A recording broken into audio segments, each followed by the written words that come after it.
Hi, and welcome to another episode of Office Arcade.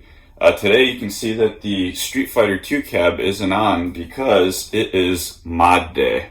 Yeah, so I picked up the ArcadeModUp mod kit for the Street Fighter 2 or Capcom Legacy Arcade1Up. I liked their other mods that I got for the Mortal Kombat 2 cab and the Street Fighter 2 cab enough that I decided to check out their mod kit. So I just opened the box here, the checklist here of everything that's included. They got some really nice instructions here. I also found a nice video on YouTube that I'm going to link in the description where they apply all of their mods to the Capcom Legacy cab actually. Looks like we got a few warnings here. I imagine user error in the past necessitated this. So it looks like we got our sound brick here. I did ask for ball tops, which is awesome that they honored that request. I went with yellow and purple to keep with kind of the retro theme. We got a few boxes here. I guess we'll just dig in and get started on this. So now I'm just unscrewing the rear panel here. Alright, now I'm just going to remove the PCB after unplugging everything.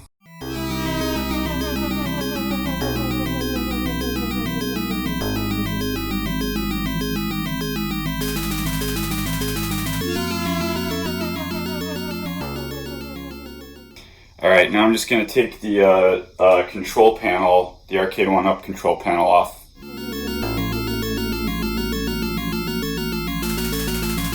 The video I saw online, it came pre-wired. I'm guessing maybe things broke while shipping when they were pre-wired, so all of my stuff is completely separated here. So I guess we'll just keep going at it. It looks pretty cool so far though. And here is the new deck from ArcadeModUp. You can see that they gave me the yellow and the purple like I requested, which is awesome. The buttons feel really good, joystick feels really good. And then here is the back of the panel. So we're going to slot that in right now.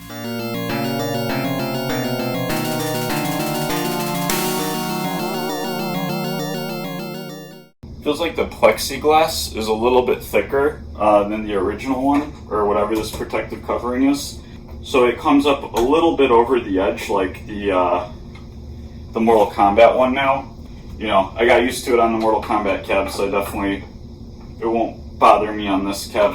This little plastic covering here, the Arcade1Up one looks a little bit nicer. And the hole's smaller, so it sits flush against the stick a little bit better. So I think I'm going to stick with the Arcade1Up joystick washer thing. Well, I'll show you guys in a second here, but the ball top they sent me for player 2 does not match the buttons, so I'll have to reach out to them. It looks like they gave me maybe blue buttons or dark purple buttons. I'm a little bit colorblind, so it's hard for me to tell. But even I can tell that this purple does not match whatever the button color is. Yes, this is a little bit of a bummer, but you can totally see that the Player 2 joystick doesn't match the buttons at all. Totally different colors. For now, I ended up just putting my black ball tops on, just so that they would match and it wouldn't drive my OCD crazy. Alright, so now we're going to connect up the LCD converter.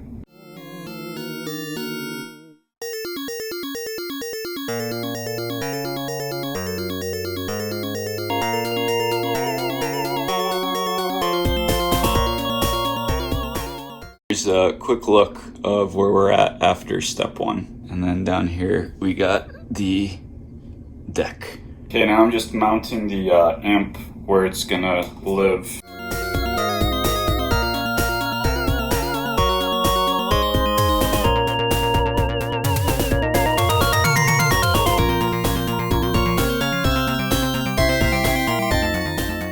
The amp mounted to the top and all wired up.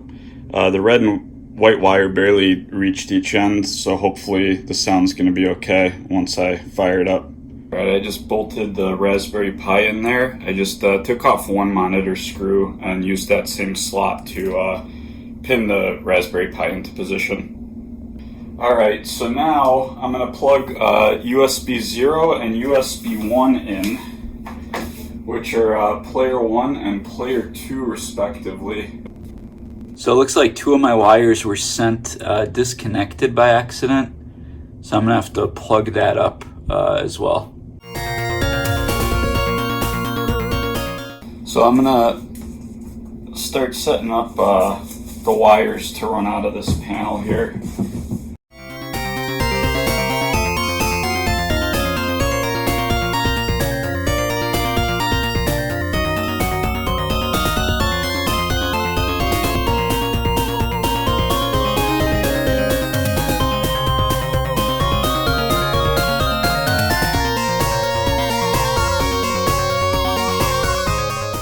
So I was just checking the power there. Power is good for the monitor. Alright, so moment of truth. Let's see if this thing turns on.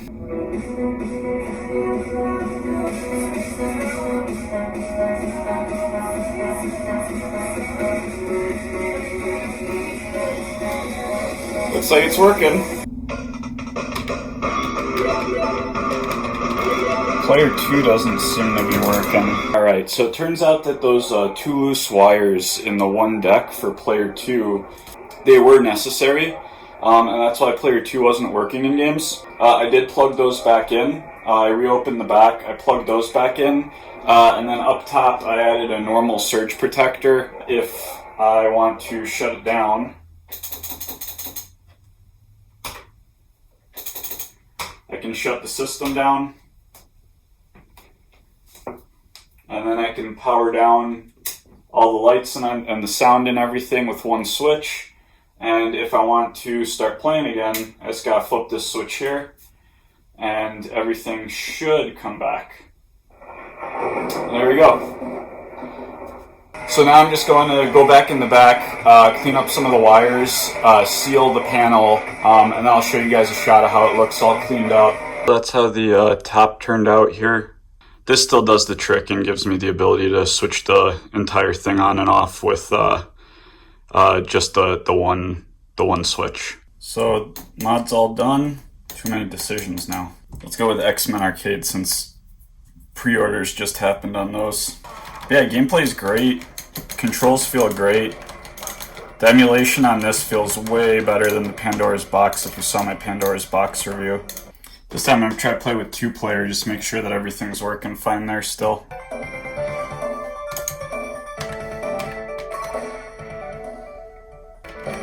Alright, cool.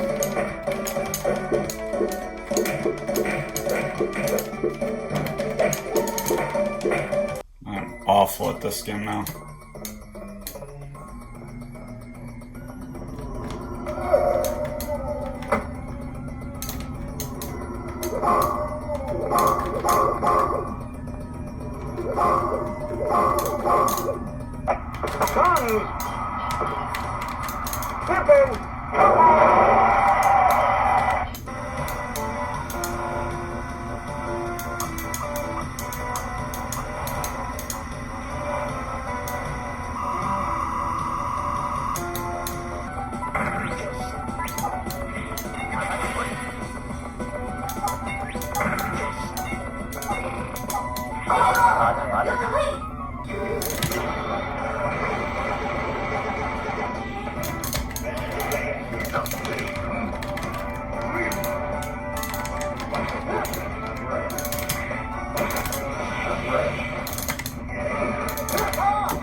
So yeah, the mod was successfully installed. Initial impressions are that it's really awesome. It's better than the Pandora's Box for sure. The games just feel emulated a lot better. The menu itself is really nice. Like there's 6,000 games on it, but it feels a lot easier to navigate than just the all games list on Pandora's Box. and you have like the page skip and all these nice little conveniences to be able to scroll faster. I guess the only bummer is that the ball tops the one came in the wrong color. So right now I'm using the 2 black ball tops, but that's not a huge thing. This yellow one here is super dope, and I just wish I had that bluish purple that they did on player 2 for the alternate side, or I wish all the buttons were this color. Either one I would have been happy with. Relatively easy install. If you're a little bit tech savvy, it'll be a piece of cake for you. And even troubleshooting it with their instruction manual with showing what inputs go where was a piece of cake. The one challenge I guess in installing it was just identifying that the player 2 buttons were disconnected and then having to reconnect those correctly. And for the button that was disconnected, all I had to do was look at how player 1 was wired up, follow along with player 1, and player 2 was working fine after that. But those weren't huge things. I'd say that the mod itself was relatively easy. In terms of build quality, all the parts felt really great. The boards that they sent were, relatively standard boards. Like, they didn't feel like particularly cheap boards or anything like that. The Pi 4 is awesome, and it's a strong little computer that can do good emulation. And it looks great. The deck came from ArcadeModUp, who did that riser that I did the video for. So the deck looks awesome and like it belongs to the cabinet. The buttons themselves that they have on here are very good quality. They're surprisingly quiet, actually. Joysticks are really nice too. I got used to the shorter shaft on the Arcade1Up joysticks, so it felt a little bit weird holding it and not having my hand rubbing against the deck at all. With the little tweak I made to having the surge protector switch on top, it makes turning it on and off just as easily as turning off any other Arcade1Up. The sound's great out of the little amp with the stock speakers. But all in all, super happy I did the mod. Have tons of games to play that I've been dying to play. Just being able to play Marvel vs. Capcom 2 and Splatterhouse for a few minutes again. I'd recommend it to anybody that doesn't feel comfortable, setting up their own SD cards and setting up their own emulators and ROMs and all that stuff. The convenience of getting 6,000 games that work and have the controls configured out of the box is awesome, and it was worth it to me. And that little bit of an extra convenience charge on top of getting the super professionally well done deck that matches the cabinet makes it super well worth it to me. So there is, millimeters of imperfection here and there, and if you can kind of get over that and stomach it, ArcadeModUp is a great stop for all your Arcade1Up modding needs, or at least it has been for all of mine so far.